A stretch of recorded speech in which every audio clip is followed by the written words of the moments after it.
Dilwar Hussain idea থেকে এক ভাই প্রশ্ন করেছেন, হুজুর আমার একটি প্রশ্ন, অনেক মসজিদে জায়নামাজে কাবাগরের ছবি কিংবা মদিনা শরীফের ছবি থাকে, সেই সব ছবিযুক্ত জায়নামাজে পা রাখলে কি গুনাহ হবে? দয়া করে উত্তর দিবেন ইনশাআল্লাহ। প্রিয় প্রশ্নকারী ভাই, আপনি খুব সুন্দর ও গুরুত্বপূর্ণ প্রশ্ন করেছেন। যেহেতু অনেক মসজিদের জায়নামাজে কাবা শরীফের ছবি রয়েছে, মসজিদে নববীর ছবি রয়েছে কিংবা মসজিদে আকসার ছবি রয়েছে, এইসব ছবিযুক্ত জায়নামাজ অনেক মসজিদে রয়েছে।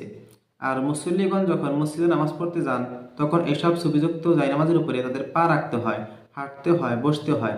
তাই অনেকেরই মনে প্রশ্ন জাগতে পারে যে এইসব ছবিযুক্ত জায়নামাজের উপরে পা রাখলে কোনো গুনাহ হবে নাকি। তাই এটি খুবই গুরুত্বপূর্ণ প্রশ্ন। প্রিয় প্রশ্নকারী ভাই, প্রথম কথা হলো, এইসব ছবিযুক্ত জায়নামাজের উপরে পা রাখলে কোনো গুনাহ হবে না, নামাজ আদায় হয়ে যাবে, কোনো অসুবিধা নেই। তার কারণ সকল মুমিন মুসলমানদেরই একটি আশা আকাঙ্ক্ষা থাকে যে যদি আমরা খানা কাবার ভিতরে নামাজ পড়তে পারতাম নিজেকে সৌভাগ্য মনে করতাম। এই ধরনের আশা আকাঙ্ক্ষা সকল মুমিন মুসলমানদেরই রয়েছে। দেখুন, কোনো ব্যক্তি যদি খানা কাবার ভিতরে অর্থাৎ কাবা শরীফের ভিতরে নামাজ পড়তে চান তাহলে কিন্তু তার নামাজ আদায় হয়ে যাবে। আর খানা কাবার ভিতরে নামাজ পড়তে হলে, কাবা শরীফের ভিতরে নামাজ পড়তে হলে সেখানে পা রাখতে হবে, সেখানে হাঁটতে হবে, চলতে হবে, বসতে হবে।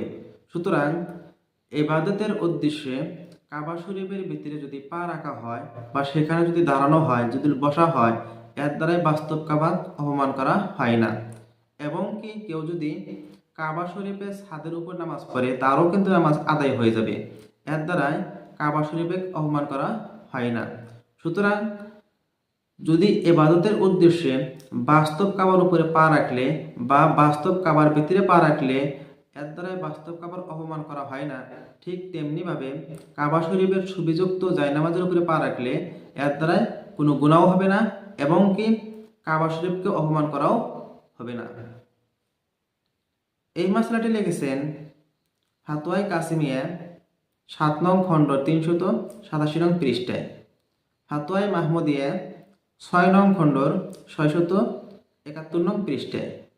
তবে এখানে একটি কথা মনে রাখবেন, যেহেতু কাবা শরীফ, মসজিদে নববী, মসজিদে আকসা এগুলি হলো শাইরে ইসলাম অর্থাৎ ইসলামের নিদর্শনাবলী, আর ইসলামের নিদর্শনাবলীকে সম্মান করতে বলা হয়েছে।